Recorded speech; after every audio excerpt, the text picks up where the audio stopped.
এই প্রথম কোন বাংলা অনলাইন নিউজ প্ল্যাটফর্মকে সাক্ষাৎকার দিয়েছেন শেখ হাসিনা, মানে ভিডিও সাক্ষাৎকার, এবং পত্রিকায় মুদ্রণও হয়েছে।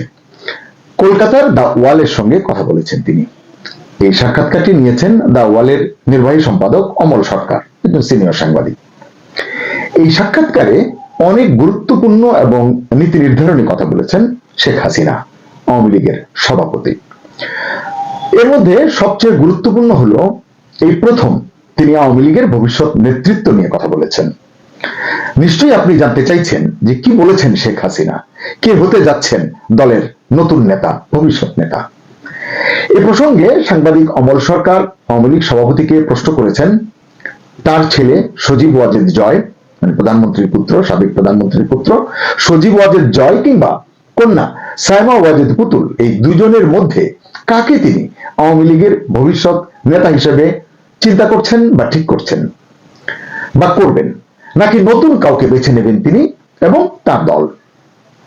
আমরা প্রশ্নটা করে রাখি, কে হচ্ছেন আওয়ামী লীগের ভবিষ্যৎ নেতা, জয়, পুতুল, নাকি নতুন কেউ, অন্য কেউ?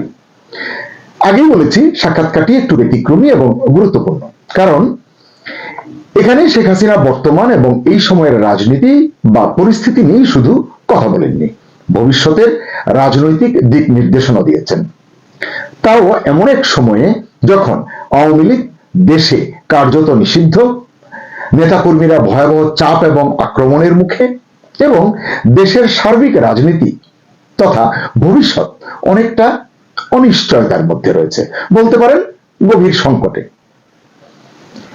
সিনিয়র সাংবাদিক অমল সরকার অনেক বিষয় শেখ হাসিনাকে প্রশ্ন করেছেন। এর মধ্যে অন্যতম হলো প্রেসিডেন্ট শাহাবুদ্দিন ইস্যু। শেখ হাসিনা বলেছেন এই প্রসঙ্গে রাষ্ট্রপতি শাহাবুদ্দিনের পদত্যাগের ইচ্ছা প্রমাণ করে তিনি কতটা অসম্ভব অবস্থার মধ্যে পড়েছিলেন, মানে অসহায় অবস্থার মধ্যে পড়েছিলেন বা আছেন। হাসিনা বলেন, গত 16 মাসে দেশে আইনের শাসন, বিচার বিভাগের স্বাধীনতা এবং সাংবিধানিক ভারসাম্য ভেঙে দেওয়া হয়েছে, নষ্ট করে দেওয়া হয়েছে, কিন্তু রাষ্ট্রপতি এখনো বাংলাদেশের সাংবিধানিকভাবে নিয়োগপ্রাপ্ত শেষ নেতা। দর্শক, শেখ হাসিনা তার এই বক্তব্যের মধ্য দিয়ে একটি বড় অভিযোগ তুলেছেন, সেটা হলো রাষ্ট্র পরিচালনা সাংবিধানিক কাঠামোর বাইরে চলে যাচ্ছে। বাংলাদেশে এখন অনেকেই গৃহযুদ্ধের আশঙ্কা করেন। এ সংক্রান্ত প্রশ্নের জবাবে শেখ হাসিনা দায়িত্বহীন কণ্ঠে বলেছেন, বাংলাদেশের মানুষ গৃহযুদ্ধ চায় না, তারা তাদের ভোটাধিকার ফিরে পেতে চায়। শেখ হাসিনা অভিযোগ করেন, দেশে চরমপন্থী গোষ্ঠীকে প্রশ্রয় দেওয়া হচ্ছে, যারা সাংবাদিক, সংখ্যালঘু এবং বিরোধী কণ্ঠকে ভয় দেখাচ্ছে। এই নৈরাজ্যের জন্য তিনি বর্তমান শাসন ব্যবস্থা এবং শাসককে দায়ী করেন। শেখ হাসিনার ভারতে অবস্থান প্রসঙ্গে অমল সরকারের প্রশ্নের জবাবে শেখ হাসিনা বলেন, এটি শুধু ব্যক্তিগত সিদ্ধান্ত নয়, মানে ভারত যে সিদ্ধান্ত নিয়েছে, নরেন্দ্র মোদী যে সিদ্ধান্ত নিয়েছেন, এটির কথা তিনি বলছেন, এটি আঞ্চলিক স্থিতিশীলতার প্রশ্ন। তিনি বলেন, ভারত চরমপন্থার বিরুদ্ধে অবস্থান নিয়েছে এবং গণতন্ত্রের পাশে দাঁড়িয়েছে। এটাকেই তিনি নয়াদিল্লি ঢাকা সম্পর্কের নতুন মাত্রা হিসেবে বর্ণনা করেছেন এবং এজন্য গভীর কৃতজ্ঞতা জানিয়েছেন প্রধানমন্ত্রী নরেন্দ্র মোদীর প্রতি এবং ভারতের প্রতি, ভারত সরকারের প্রতি, ভারতের জনগণের প্রতি। প্রধানমন্ত্রী মোদীর তাৎক্ষণিক প্রতিক্রিয়া সম্পর্কে শেখ হাসিনা বলেন, মানে তাৎক্ষণিক প্রতিক্রিয়া বলতে 2024-এর 5 আগস্ট যে তাৎক্ষণিক সিদ্ধান্তে তিনি যেতে পারলেন, সেখানে আশ্রয় পেলেন, সেটি আসলে তিনি করছেন। তিনি বলছেন, এটা ছিল সহমর্মিতা এবং প্রজ্ঞার প্রতিফলন। প্রজ্ঞাটা কার? নরেন্দ্র মোদীর। তিনি বুঝেছিলেন, নরেন্দ্র মোদী বুঝেছিলেন, এটি শুধু বিপদে পড়া এক প্রতিবেশীকে আশ্রয় দেওয়ার বিষয় নয়, বরং দুই দেশের অভিন্ন গণতান্ত্রিক ও ধর্মনিরপেক্ষ ভিত্তিকে সমর্থন করার বিষয়। নরেন্দ্র মোদীর এই সিদ্ধান্ত স্পষ্ট বার্তা দিয়েছে, ভারত চরমপন্থী শক্তিকে দক্ষিণ এশিয়ার রাজনৈতিক প্রেক্ষাপটে নতুনভাবে গড়ে উঠতে দেবে না। এই পদক্ষেপ বাংলাদেশের ইতিহাসে স্মরণীয় হয়ে থাকবে, বলছেন শেখ হাসিনা। অমল সরকার জানতে চেয়েছেন, দেশে না থেকেও আপনি এখন দেশে আছেন, বরং অধিক সক্রিয় আছেন। আপনারা বুঝতেই পেরেছেন যে ভার্চুয়ালি তিনি যে সংযুক্ত আছেন দেশের নেতাকর্মীদের সঙ্গে, এটিকেই তিনি আসলে প্রশ্নে এনেছেন। এর মূলমন্ত্র কি, এর আউটকাম কি, এটি জানতে চেয়েছেন। জবাবে শেখ হাসিনা বলেছেন, প্রযুক্তি আসলে এই জন্য কৃতিত্ব পায়। প্রযুক্তি তাকে মানুষের কাছ থেকে দূরের বদলে কাছে থাকতে সাহায্য করছে, অধিক কাছাকাছি এনেছে। রাজনীতিতে বা ক্ষমতায় বৈধতার প্রশ্নে শেখ হাসিনা বলেন, বৈধতা আসে মানুষের মূল্যবোধ থেকে, অফিস দখল করা থেকে নয়। খুবই ইঙ্গিতপূর্ণ এই কথা রাজনীতির অনেক বড় পাঠ বলে মনে করেন পর্যবেক্ষকরা। হয়তো শেখ হাসিনা বুঝিয়েছেন ক্ষমতা আর জনপ্রিয়তা এক জিনিস নয়। নিশ্চয়ই এক তো নয়। অমল সরকার সুস্পষ্ট প্রশ্ন করেই জানতে চেয়েছেন, তাহলে এই যে প্রেক্ষাপটে আওয়ামী লীগকে বদলাবে? কি ভাবছে আওয়ামী লীগের শীর্ষ নেতৃত্ব? দর্শক, আমি মনে করি এটি এই সাক্ষাৎকারের সবচেয়ে গুরুত্বপূর্ণ অংশ। শেখ হাসিনা এই প্রশ্নের জবাবে স্বীকার করেছেন, দলে নতুন নেতৃত্বের দাবি কিন্তু যৌক্তিক। এখনই তিনি এটি এভাবে বলেছেন যে একই মুখ নিয়ে ফিরে এসে ভিন্ন ফল কিন্তু আশা করা যায় না। এছাড়া তৃণমূল থেকে পরিবর্তনের দাবি আসছে, এটিও তিনি স্বীকার করেছেন। একই সঙ্গে এটাও বলেছেন কিছু নেতা মানুষের সঙ্গে যোগাযোগ হারিয়েছেন, বিদ্যমান যারা নেতা আছেন তাদের কারো কারো কথা তিনি বলছেন। অনেকে তরুণদের মনোভাব বুঝতে ব্যর্থ হয়েছেন, অথচ দলে এমন নেতা প্রয়োজন যারা প্রজন্মগত বিভাজন ঘোচাতে সক্ষম। তিনি আরো বলছেন যে দল এমন নেতা চায় যারা ঐতিহ্যবাহী সংগঠন গড়ে তোলার কৌশল যেমন বোঝেন বা বুঝবেন, তেমনি আধুনিক যোগাযোগ ব্যবস্থাও আয়ত্তে রাখেন বা রাখতে পারবেন। যারা মাঠে কাজ করা শ্রমিকদের সঙ্গে, কৃষকের সঙ্গে যেমন সংযোগ স্থাপন করতে পারেন বা পারবেন, তেমনি সামাজিক যোগাযোগ মাধ্যমে শিক্ষার্থীদের সঙ্গেও কথা বলতে পারেন বা পারবেন। স্পষ্ট কিন্তু কথাগুলো। সর্বোপরি স্বাধীনতা সংগ্রামে নেতৃত্ব দেওয়া দলকে আওয়ামী লীগকে পরিবর্তনের সঙ্গে সময়ের সাথে সাথে খাপ খাইয়ে এগিয়ে নিতে পারেন এবং শক্তিশালী জবাবদিহির ব্যবস্থা গড়ে তুলতে পারেন। এমন নেতৃত্বই আসলে তিনি চাইছেন।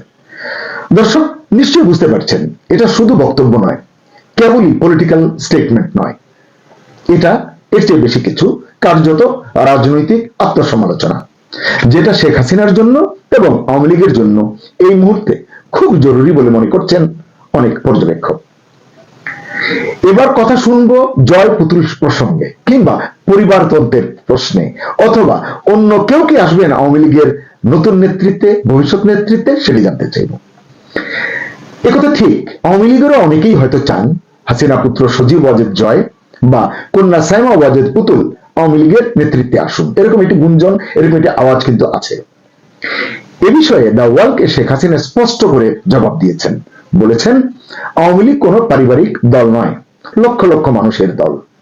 জয় বা পুতুল যদি দায়িত্ব পান, তা হতে হবে যোগ্যতার ভিত্তিতে এবং দলের গণতান্ত্রিক প্রক্রিয়ার মাধ্যমে। এর মধ্যে সবচেয়ে গুরুত্বপূর্ণ হলো প্রতিটি জেলা থেকে নতুন প্রজন্মের নেতৃত্ব উঠে আসতে হবে। পরিষ্কার গণতান্ত্রিক প্রক্রিয়ার ভেতর দিয়ে নেতা তৈরি হতে হবে, চাপিয়ে দেওয়ার বিষয় নয় বলেই আমি বুঝতে পারছি। দর্শক, আপনিও বুঝে নিন শেখ হাসিনা কি বুঝাতে চেয়েছেন আসলে এই কথাগুলোর মাধ্যমে। আর বড় করব না, শেষ করতে চাই। তার আগে আপনার জন্য প্রশ্ন, আপনি কি মনে করেন নতুন নেতৃত্ব ছাড়া আওয়ামী লীগ কি ঘুরে দাঁড়াতে পারবে? এটা বলার অপেক্ষা রাখে না। প্রথম আলো এবং ডেইলি স্টার পুরানো এটা সরকারের ভেতর থেকে একটা অংশ কাজ করছে। এটা যে নাহিদ ইসলাম বলছে আজকে আনুষ্ঠানিকভাবে, সেই জন্যই না, একেবারে একটু ক্লিয়ার। বিএনপি সালাউদ্দিন আহমেদ যখন তথ্যটা প্রকাশ করলেন যে গোয়েন্দা রিপোর্ট ছিল এরকম হইতে পারে, তারপরেও সরকার ব্যবস্থা নেয়নি, ফলে সরকারের কোনো একটা অংশ এটা করছে, এটা চোখ বন্ধ করে এই অভিযোগ এই সরকারের প্রতি তোলে এবং সরকারকে এর মূল্য দিতে হবে। এর মূল্য দিতে তারা দিচ্ছে, সারা বিশ্বে বাংলাদেশের নাক কান ছোট করে ফেলছে। সারা পৃথিবী জানবে বাংলাদেশে একটা এরকম উগ্রপন্থী গোষ্ঠী আছে যারা চাইলেও এই দেশের জনপ্রিয় দুইটা পত্রিকা এবং ইন্টারন্যাশনালি স্বীকৃত দুইটা পত্রিকাকে চাইলেই একদম শাটডাউন করে দিতে পারে। এটা একদম কমন সিগন্যাল। তারপরে দেখেন সমস্ত হিসাব নিকাশ, শাহবাগ থেকে লোকজন আসলো, 2 ঘন্টার সময় নিয়ে আসলো, জড়ো হইলো, ঘোষণা দিয়ে জড়ো হইলো। প্রথম আলো, ডেইলি স্টার ভারতের চর, ভারতের দালাল এসব বলে সবসময় গালিগালাজ করে। যে বলে না, ওসমান হাদিকে ভারত বিদ্বেষী হিসেবে সমালোচনা করাটা তাকে যোগ্য করা হয়েছিল এই টাইপের একটা পরিস্থিতিতে ফেলে দেওয়ার জন্য। এরকম প্রথম আলোকেও তারা দীর্ঘদিন ধরে, প্রথম আলো, ডেইলি স্টারকে ভারতের দালাল হ্যান ত্যান বইলা এটা তারা একটা প্লট তৈরি করে রাখছিল। এবং সেই প্লটটা যখন বাস্তবায়ন করতে আসলো, তখন আইন শৃঙ্খলা বাহিনী, আজকে পুলিশ নাকি বলতেছে যে তারা মাইর খাইতো, কয়েকজন মারা যেত, এই জন্য নাকি ফিরে নাই। তো এই টাইপের মব ফিরায় কেমনে? তাহলে সরকারের দিক থেকে নিষেধ ছিল, এরকম ইঙ্গিত ছিল কি যে যাও করতে থাকো, করতে দাও, যা করতে চাই করতে দাও, সেরকম কোনো ইঙ্গিত ছিল কিনা? দেখ, সেই সময় এসে আরেকজন মুখ খুলেছেন, তিনি বলছেন সরকারের ভেতরের একটি অংশের সংশ্লিষ্টতার ইঙ্গিত পাওয়া যায়। কে বলেছেন জানেন? সরকারেরই কাছের মানুষ, এনসিপির আহ্বায়ক নাহিদ ইসলাম। প্রথম আলো ডেইলি স্টারে হামলার ঘটনা সম্পূর্ণ পরিকল্পিত অপরাধ বলে মন্তব্য করেছেন জাতীয় নাগরিক পার্টির আহ্বায়ক নাহিদ ইসলাম। সোমবার সকালে সোনারগাঁ পেন প্যাসিফিক হোটেলে মব ভায়োলেন্স আক্রান্ত বাংলায় শীর্ষক প্রতিবাদ সভায় তিনি এই কথা বলেন।